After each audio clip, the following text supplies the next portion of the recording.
What do you know of your great-grandfather, Sayid Xasan? Only that he was called the Mad Mullah. He defeated the British. To discredit him, they dubbed him mad. I have much to learn, and I must do it quickly. I will give you the poems of Xasan. So you will know of your heritage. You've read the Quran? In English. English.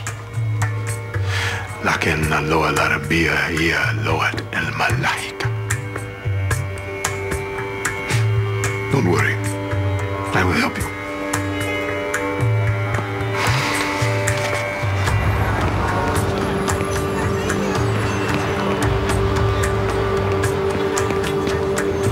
Sorry I took so long. No problem. Is everything good?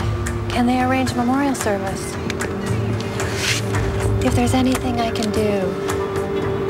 Jill, would you be offended if I can't invite you? Family, don't worry, I get it.